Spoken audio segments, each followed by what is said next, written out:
There we go. Good morning, fellow Toastmasters.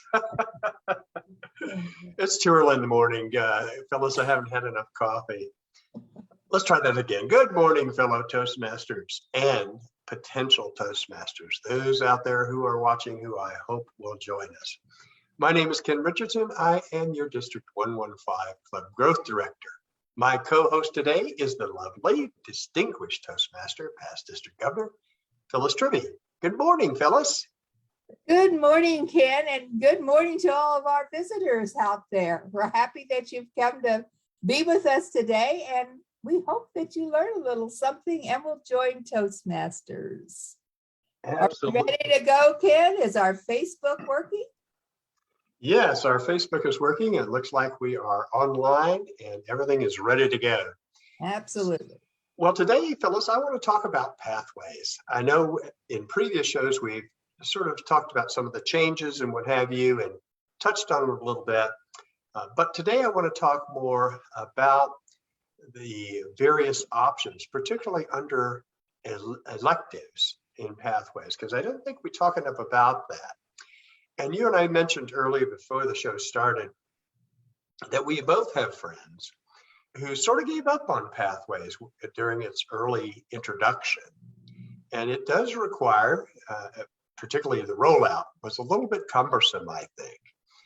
It wasn't exactly user-friendly, and it was just something that a lot of people resisted. And I must confess, myself, I wasn't crazy about it in the beginning. But you have to be persistent and go back and keep trying and really, be open and willing to learn something new. Tell me about your experience with pathways. I think I was resistant too. Reading things off of the computer has never been my ideal choice for learning a subject. And so until we were no longer allowed to turn in awards for the legacy program, I continued to do a competent communicator and a competent leader every year for my club to help them to be distinguished. So when we were no longer able to do that, then pathways had to come along. And it's a matter of doing it. It's like everything else in life. Nobody is proficient the first time you look at it. And sometimes it doesn't always make great sense, common sense. But if you do it again and you do it again and you review it and tell International what you liked, what problems you have, that way they can update their program, which I understand an update is coming soon. Yes, they are working on that. And I think they have listened to our members and they've tried to make it a little bit more user-friendly.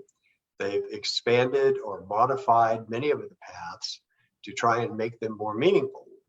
One of the things I think might have helped in the rollout a few years back when they started the rollout might have been to allow the legacy program, people who had already gotten at least a CC or a CL, to allow them continue to treat it as a path. This is the legacy path, but only those who had at least a CC or a CL could continue on that path.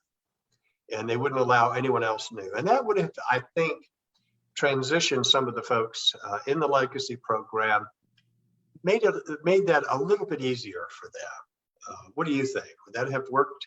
Well, they gave us, I believe it was 2 years. And like say, some people's their meetings are only twice a month. And if you've got at least 16 to 20 members, you're not going to get those speeches in as frequently. And so you need to visit other clubs. But some people, they want everything to happen in their own personal club. So I think you're right. If they were, and maybe more than CC, maybe advanced communicator, bronze. Something that shows they are actually on the program. Because as I say, I did a CC every year because that's what my club needed. In fact, I did one for each of my clubs because that's what they needed. Because I'm in a smaller club, I got to speak frequently and could produce that. I think that's a good point. You don't want folks who are sort of caught in that loop, however well-intentioned it might be. I mean, you were trying to help your clubs. I think we all want to see our clubs achieve distinguished status. And that's one way under the legacy program you could do it, is to work on a CC, give your club a CC. But you're right, because you made the point that if you're in the program, you have to be making progress. Yes. And I think that's the key, but that could have been managed a little better. And I think it would have done two things. One, I think it would have made people embrace pathways a little quicker or better, because they would have felt comfortable in the legacy program. And I think it also would have made them appreciate what the folks at International were doing to improve and move the education program forward. Because I think we had to do that. We had to move to a computer-based system. We had to move to something that was more advanced in a way. And I know that even as I say that, I can hear some of our friends saying, what do you mean more advanced? That's it. You go back to those, well, the program is working well. I love my program. I don't understand the changes. Why do we always have to have changes? And it's like, yeah, it's life. We always have to have changes. Something better is out there, not your past, your future. You know, that the old saying goes that the only two things that are certain in life are death and taxes. I would add that change is also absolutely a certainty. It is inevitable. And we either learn to adapt to it or we're going to be stuck. I have a friend who's a very dear friend. He's a retired attorney. And he has never adopted the internet. He doesn't have email. He barely has a cell phone. and I tell him all the time, I say, it's a good thing you retired, because you could not compete. Yeah, and in the world today, without learning something about how to use the computer and how to use the internet to your advantage. You cannot always deal with the people of your own age. The younger people need attorneys also. And if you're not communicating in the same way they are, you're not going to get those clients. Well, you're right. And it has nothing to do with age per se, in my opinion. And here's why. Because I have many friends the same age as I am, or at the same age as my attorney friend, and they are perfectly comfortable using the computer and adapting to the internet. And, they love it. I mean, they remember the days when you had to go back to the library, spend hours and hours trying to do your research paper. That's the way it was when I was in college. But anyway, let me check I'm going to call up the screen. See, Jennifer Smith has joined us, as always. Good morning, Jennifer. What I want to do right now, though, is I do want to bring up, I don't have a PowerPoint today, so don't be disappointed. Oh, my. I know this is like shock, huh? Let's see, now where did my screen go? Bear with me a second, because it's not popping up. I'm going to have, sometimes Zoom does some really weird stuff, and I don't really know why. I don't know why it does that. Sometimes it would be nice if I would go on and read the information that Zoom gives me, rather than just assuming if I push this button, everything will work. Okay, now can everybody see the screen? Yes, you've got your screen. All right, let me make sure it's on. There it is. Okay. Every Toastmaster will welcome or recognize, I should say, the screen. If you go under the education tab and then click on the Pathways Learning Experience, this is the screen that shows up. And one of the things I want to point out, because people often go access pathways, take a moment to look at this little menu below, because this is where we're going to spend our time today. There's a welcome to pathways. paths and projects, where we're going to go to in just a minute. Watch and learn, where you can look at some videos, and maybe we'll have time to take a look at that and talk about Basecamp. And before we do, I want to go there to paths and projects. Before we do that, though, note that Basecamp is undergoing scheduled maintenance starting tomorrow. So it's going to be unavailable during the time period, probably most of tomorrow. And you can visit the Pathways update page. Again, I need more caffeine. My tongue just isn't working right this morning. But anyway, you can go to that page and learn about updates that they're working on. And as I said, one of the things about Pathways is it is designed to be changed, to be improved. And we'll see that here in a moment. So let me scroll on down here a moment. And folks will probably recognize this. Everybody, I think, can see this. We're scrolling down, making sure it's going where it needs to go. Yes. Okay. What we have here are all 11 paths that are in the program. And what's nice about this particular page on the TI website is which path are you on right now, Phyllis? I've done engaging humor, effective coaching, and presentation mastery. All right, well, let's pick engaging humor. It's a good one. It's a good one. I'm on that path too. Naturally, we are both into contest and humorous contest.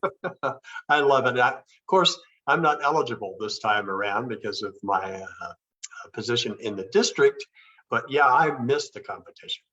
Anyway, when you click on any one of the icons like engaging humor, what you're going to see is this screen. There's going to be a brief description about this path. This path is designed to help you build your skills as a humorous and engaging public speaker. So you know right away what this path is about. But what I like about this part of the website is you can see easily what you're going to be dealing with as you go down this path. So for example, level 1 over here on what would be my left starts with the icebreaker, writing a speech with purpose, which is the new update they did within the past few months, and that's what we talked about on the show. Introduction to vocal variety and body language, evaluation and feedback, then learning your style, know your sense of humor, connect with your audience. These are projects that are pretty well defined that you have to do to complete levels 1 and 2. But when you get to levels 3, 4, and 5, then you have electives. So for example, at level 3, increasing knowledge, it says engage your audience with humor. Well, let's take a look and see what kinds of projects you have. I don't know if our viewers can see that very easily. Let's see here. Well, it may be a little small on the screen. Yeah, it's probably small on Facebook, but we can read through it. Okay, let's talk about this. You have to choose 2 elective projects. Now, have you reached level 3 yet in engaging humor? I have completed that path. Okay, well, let's talk about some of these electives. And we'll just know that level 4 and level 5 is similar. You have to choose an elective to progress to the next level. So I'm going to go over these real quick, and then I would like you, Phyllis, to talk about the electives you decided to do under this pathway. So we have active listening, connect with storytelling, creating effective visual aids, deliver social speeches, effective body language, focus on the positive, inspire your audience, make connections through networking, prepare for an interview, understanding vocal variety, using descriptive language, using presentation software, and finally, researching and presenting. Now you'll remember that when they made the changes to level 1, they moved researching and presenting as an elective over on level 3. So were people scratching their head and saying, hey, wait a minute, that's familiar, I already did that? Well, that's why it was moved as an elective. So what did you choose under this level 3, and what tell us about those projects? I'm not sure that I can tell you exactly which one I did for engaging humor, because as I say, I've done the electives for 2 other paths, but I did connecting with storytelling. Actually, I think I'm a great storyteller, so it works fairly well with me. I've also done working with visual aids. I always have a story about my travels and things that I have bought from my travels. Also in creating visual aids, one time we were challenged to do a speech with a hat on. So we talked all about the hat. So that would have been, just one visual aid, or you could use many. So I would say those were probably the ones that I did for that. So since you've gone through this at different on different paths, do you find that many of the electives are similar regardless of whatever path you're in? I think they are. Yes. Okay. I would say yes, they definitely are. All right. Maybe 1 or 2, let me just say 2 items that actually pertain to that particular path, and then most of the electives are the same. Okay, very good. Now, I know you said you couldn't remember exactly which ones you did to complete this in effective humor, but the question that comes up, I think, not infrequently, is does this actually relate to the goals you're trying to accomplish when you've selected a particular path, like engaging humor? Well, when you're saying you want to engage your audience with humor, so I would say that you want to put humor in each one of those electives. See what you can do that is humorous. And since I have a tendency toward humor, most all of my speeches, I'm sorry to tell you, but most all of them are going to have some humor in them. And that's the way you connect with your audience. You can't tell them dull, uninteresting things and not put any humor in it. And Yes. That's what this whole project is working for. The whole path is that you connect with your audience with humor. So you want to add humor wherever you can, so that, like preparing for an interview, well, where is the humor in that? Well, it's probably something that you did in your past that was wrong, that you can ad-lib about while you get your new information on how you should prepare for an interview. I think that's very good advice, because I'm like you. I have started this path. I'm through level 2, just getting ready to do some electives. And I like the fact that these electives, even though they seem rather broad, that's okay for me, because that allows you to sort of customize the approach you prefer to take. And I think it's also great advice to inject humor, to try and inject humor in just about every speech you can imagine, because you're right. Humor engages your audience. It helps maybe to give a good laugh, to help them relax. Now, I want to go back here then to level 4. So we looked at level 3. We'll close that and we'll open level 4. Here, as we progress in the levels, the electives become a bit more challenging. So this I really like, because it causes us as participants, as Toastmasters, to really stretch and go beyond our comfort zone and challenge our limitations. For example, building a social media presence. Now, we are broadcasting live on Facebook, and we're using Zoom to do that. I didn't know how to do that before. So now I've learned how to start building a social media presence. I have to confess, beyond Facebook, I do use Meetup, and that's about it. Yeah. I haven't gotten into the full array of social media that is available out there. But I did, the second one here is create a podcast. I did actually work on a podcast and create a podcast. I took some continuing education courses at UNLV that were focused on building curriculums and teaching and what have you.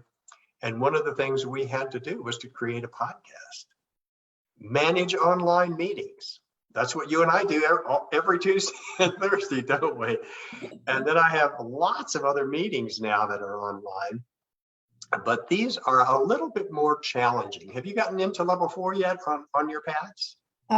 Yes, I have. And I do the question and answer session. Okay. Best for me, doing a presentation that's probably 15 to 20 minutes, and then allowing another 10 minutes for question and answer, period. So, what is your impression of these electives overall? Do you think they have the variety and also the focus that allows you to grow as a Toastmaster? well, certainly it has the power to help you grow as a Toastmaster. You know, you look at these projects and you think about it, and it's like we're engaging humor. Can you put humor in each one of these speeches? And my theory is yes, no matter what you're working on, you need to put humor in it to help your people relax, because I think that when they're relaxed, they're going to listen and learn more. You're right. It helps relieve that tension that you sometimes see in an audience. And even I hate to say this, but I attended a funeral of a friend of mine who passed away. And the eulogy was presented by another colleague. And even in a eulogy, there was a humorous story about the interaction between the person delivering the eulogy and the deceased. And so that helped relieve the tension in the room. So even under circumstances where you think, well, how am I going to put humor in this? It can be done, and it can be very effective. And the thing that we often don't think about is it helps the audience. When we're giving a speech, we're focused on ourselves, but we need to focus on our audience. And I think in that situation, it was very helpful. Well, let's look at the last one here. We'll close this one. This is at level 5.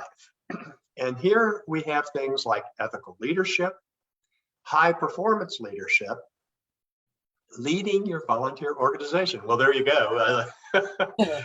This is Toastmasters. We are here. Yeah, this is a volunteer organization. Lessons learned, moderating a panel discussion, and preparing to speak professionally. What strikes you as something that would appeal to you under a level 5 project? Have you gotten to level 5 on your path?